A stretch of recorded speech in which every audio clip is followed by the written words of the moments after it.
साहित्य निधि में प्रस्तुत है मुंशी प्रेमचंद जी के समकालीन लेखक पंडित सुदर्शन जी की कहानी साइकिल की सवारी। तो शुरू करते हैं कहानी। भगवान ही जानता है कि जब मैं किसी को साइकिल की सवारी करते या हारमोनियम बजाते देखता हूँ तब मुझे अपने ऊपर कैसी दया आती है। सोचता हूँ भगवान ने ये दोनों विद्याएं भी खूब बनाई हैं। एक से समय बचता है, दूसरी से समय कटता है।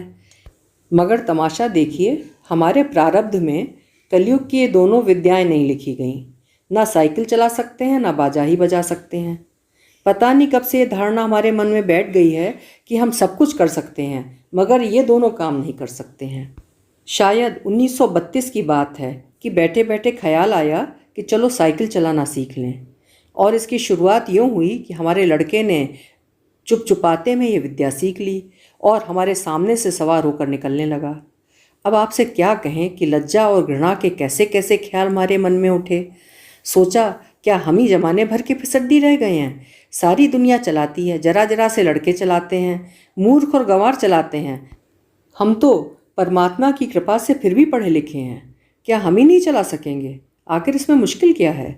कूद कर चढ़ गए और ताबड़तोड़ पाँव मारने लगे, और जब देखा कि कोई राह में खड़ा है तब टन टन करके घंटी बजा दी। न हटा तो क्रोधपूर्ण आंखों से उसकी तरफ देखते हुए निकल गए। बस यही तो सारा गुर है इस लोहे की सवारी का, कुछ ही दिन में सीख लेंगे। बस महाराज, हमने निश्चय कर लिया कि चाहे जो भी हो जाए परवाह नहीं। दूसरे दिन हमने अपने फटे पुराने कपड़े तलाश लिए और उन्हें ले जाकर श्रीमती जी के सामने पटक दिया कि इनकी ज़रा मरम्मत तो कर दो। श्रीमती जी ने हमारी तरफ अचरज भरी दृष्टि से देखा और कहा, इन कपड़ों में अब जानी कहाँ है कि इसकी मरम्मत करूं? इन्हें तो फेंक दिया था, आप कहाँ से उठा लाए? वहीं जाकर डाल आइए। हमने मुस्कुराकर श्रीमती जी की तरफ देखा और कहा, तुम हर समय बहस ना किया करो, आखिर मैं इन्हें ढूंढ ढांड कर लाया हूँ तो ऐसे ही तो नहीं उठा लाया। कृपा करके इनकी मरम्मत कर डालो। मगर श्रीमती जी बोली, पहले बताओ इनका क्या बनेगा? हम चाहते थे कि घर में किसी को कानो कान खबर ना हो और हम साइकिल सवार बन जाएं, और इसके बाद जब इसके पंडित हो जाएं तब एक दिन जहांगीर के मकबरे को जाने का निश्चय करें। घर वालों को तांगे में बिठा दें और कहें, तुम चलो हम दूसरे तांगे में आते हैं। जब वे चले जाएं तब साइकिल पर सवार होकर उनको रास्ते में मिलें। हमें साइकिल पर सवार देखकर उन लोगों की क्या हालत होगी। हैरान हो जाएंगे, आंखें मलमल कर देखेंगे कि कहीं और तो कोई नहीं, परंतु हम गर्दन टेढ़ी करके दूसरी तरफ देखने लग जाएंगे, जैसे हमें कुछ मालूम ही नहीं है, जैसे ये सवारी हमारे लिए साधारण बात है। झक मार कर बताना पड़ा कि रोज़ रोज़ तांगे का खर्च मारे डालता है, साइकिल चलाना सीखेंगे। श्रीमती जी ने बच्चे को सुलाते हुए हमारी तरफ देखा और मुस्कुरा कर बोली, मुझे तो आशा नहीं कि यह बेल आपके मत्थे चढ़ सके। खैर, यत्न करके देख लीजिए। मगर इन कपड़ों से क्या बनेगा? हमने जरा रौब से कहा, आखिर बाइसिकल से एक दो बार गिरेंगे या नहीं, और गिरने से कपड़े फटेंगे कि नहीं? जो मूर्ख हैं वो नए कपड़ों का नुकसान कर बैठते हैं, जो बुद्धिमान है वो पुराने कपड़ों से काम चलाते हैं। मालूम होता है हमारी इस युक्ति का कोई जवाब हमारी स्त्री के पास न था, क्योंकि उन्होंने उसी समय मशीन मंगवा कर उन कपड़ों की मरम्मत शुरू कर दी। इधर हमने बाजार जाकर जंबक के 2 डिब्बे खरीद लिए कि चोट लगते ही उसी समय इलाज किया जा सके। इसके बाद जाकर एक खुला मैदान तलाश किया ताकि दूसरे दिन से साइकिल सवारी का अभ्यास किया जा सके। अब ये सवाल हमारे सामने था कि अपना उस्ताद किसे बनाएं। इसी उधेड़बुन में बैठे थे कि तिवारी लक्ष्मी नारायण आ गए और बोले, क्यों भाई, हो जाए एक बाजी शतरंज की? हमने सिर हिला के जवाब दिया, नहीं साहब, आज तो जी नहीं चाहता। क्यों? यदि जी चाहे तो क्या करें? यह कहते कहते हमारा गला भर आया। तिवारी जी का दिल पसीज गया। हमारे पास बैठकर बोले, अरे भाई, मामला क्या है? स्त्री से झगड़ा तो नहीं हो गया? हमने कहा, तिवारी भैया क्या कहें, सोचा था लाओ साइकिल की सवारी सीख लें, मगर अब कोई ऐसा आदमी दिखाई नहीं देता जो हमारी सहायता करे। बताओ, है कोई ऐसा आदमी तुम्हारे ख्याल में? तिवारी जी ने हमारी तरफ बेबसी की आंखों से ऐसे देखा मानो हमको कोई खजाना मिल रहा है और वे खाली हाथ रह जाते हैं। बोले, मेरी मानो तो ये रोग ना पालो, इस आयु में साइकिल पर चढ़ोगे? और यह भी कोई सवारियों में कोई सवारी है कि डंडे पर उकड़ू बैठे हैं और पाँव चला रहे हैं? अजी लानत भेजो इस ख्याल पर, आओ एक बाजी खेलें। मगर हमने भी कच्ची गोलियां नहीं खेली थी। साफ समझ गए कि तिवारी जी ईर्ष्या की आग में फूके जा रहे हैं। मुंह फुलाकर हमने कहा, भाई तिवारी, हम तो जरूर सीखेंगे, कोई आदमी बताओ। आदमी तो है एक ऐसा, मगर वो मुफ्त में नहीं सिखाएगा, फीस लेगा। दे सकोगे? कितने दिन में सिखा देगा? यही 10-12 दिनों में। और फीस क्या लेगा हमसे? औरों से 50 लेता है, तुमसे 20 ले लेगा हमारी खातिर। हमने सोचा 10 दिन सिखाएगा और 20 रुपये लेगा। 10 दिन 20 रुपये, 20 रुपये 10 दिन, अर्थात 2 रुपये रोजाना, अर्थात 60 रुपये महीना, और वो भी केवल 1-2 घंटे के लिए। ऐसी 3-4 ट्यूशनें मिल जाएं तो 250-300 रुपये मासिक हो जाएंगे। हमने तिवारी जी से इतना ही कहा कि जाओ जाकर मामला तय कराओ, मगर जी में खुश हो रहे थे कि साइकिल चलाना सीख गया तो एक ट्रेनिंग स्कूल खोल दें और 300-400 रुपये मासिक कमाने लगे हैं।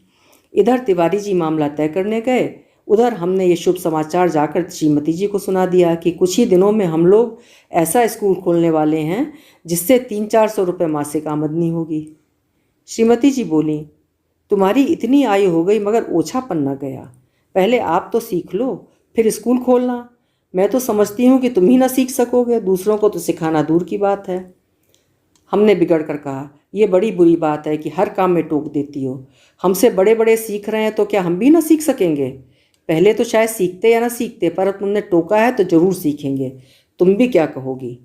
श्रीमती जी बोली, मैं तो चाहती हूँ कि तुम हवाई जहाज़ चलाओ, ये बाइसिकल क्या चीज़ है, मगर तुम्हारे स्वभाव से डर लगता है। एक बार गिरोगे तो देख लेना वहीं साइकिल फेंक फाँक कर चले आओगे।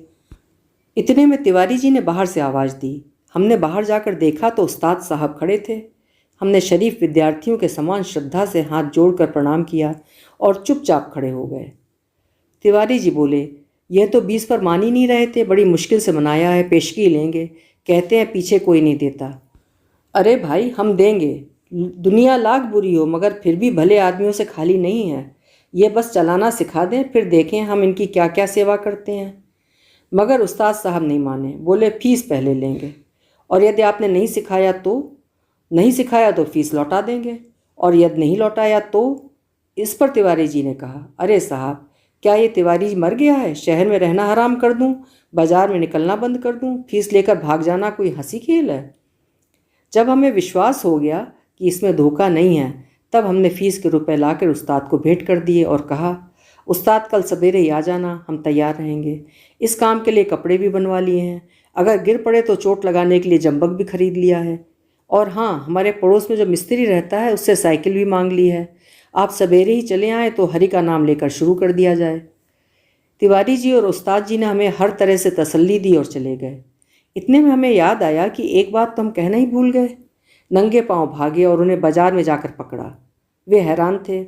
हमने हाँफते हाँफते कहा, उस्ताद, हम शहर के पास नहीं सीखेंगे, लॉरेंस बाग में जो मैदान है वहाँ सीखेंगे। वहाँ एक तो भूमि नरम है, चोट कम लगती है, दूसरे वहाँ कोई देखता भी नहीं है। अब रात को आराम की नींद कहाँ, बार बार चौंकते थे और देखते थे कहीं सूरज तो नहीं निकल आया। सोते थे तो साइकिल के सपने आते थे। एक बार देखा कि हम साइकिल से गिरकर जख्मी हो गए हैं। साइकिल आप से आप हवा में चल रही है और लोग हमारी तरफ आंखें फाड़ फाड़ कर देख रहे थे। जब आंखें खुली तो दिन निकल आया था। जल्दी से जाकर वो पुराने कपड़े पहन लिए, जंबक का डिब्बा साथ में ले लिया और नौकर को भेजकर मिस्त्री से साइकिल मंगवा ली। इसी समय उस्ताद साहब भी आ गए और हम भगवान का नाम लेकर लॉरेंस बाग की ओर चले। लेकिन अभी घर से निकले ही थे कि एक बिल्ली रास्ता काट गई और लड़के ने छींक दिया। क्या कहें कि हमें इतना क्रोध आया उस नामुराद बिल्ली पर, उस शैतान लड़के पर, मगर क्या करते, दांत पीस कर रह गए। एक बार फिर भगवान का पावन नाम लिया और आगे बढ़े। पर बाजार में पहुंचकर देखते हैं कि हर आदमी हमारी तरफ देख रहा है और हंस रहा है।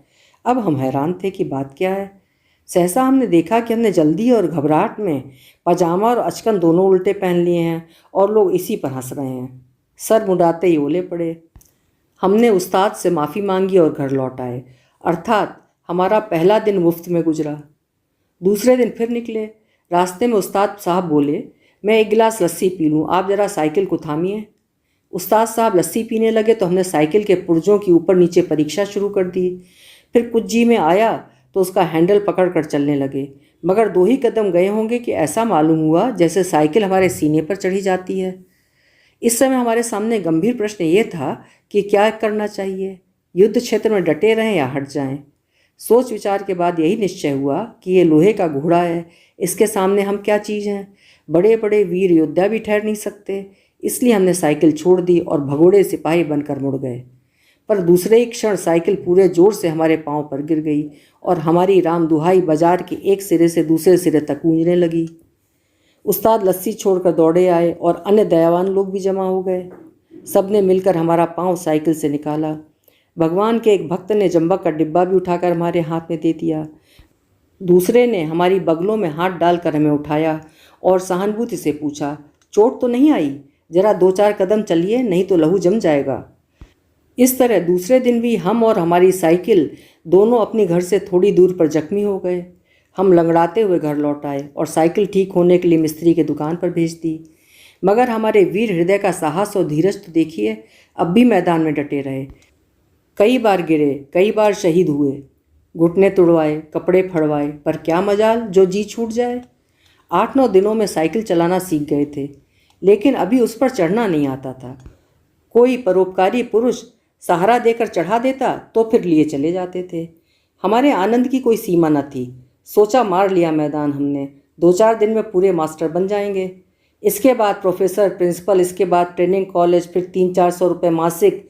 तिवारी जी देखेंगे और ईर्ष्या से जलेंगे। उस दिन उस्ताद जी ने हमें साइकिल पर चढ़ा दिया और सड़क पर छोड़ दिया कि ले जाओ, अब तुम सीख गए। अब हम साइकिल चलाते थे और दिल ही दिल फूले न समाते थे।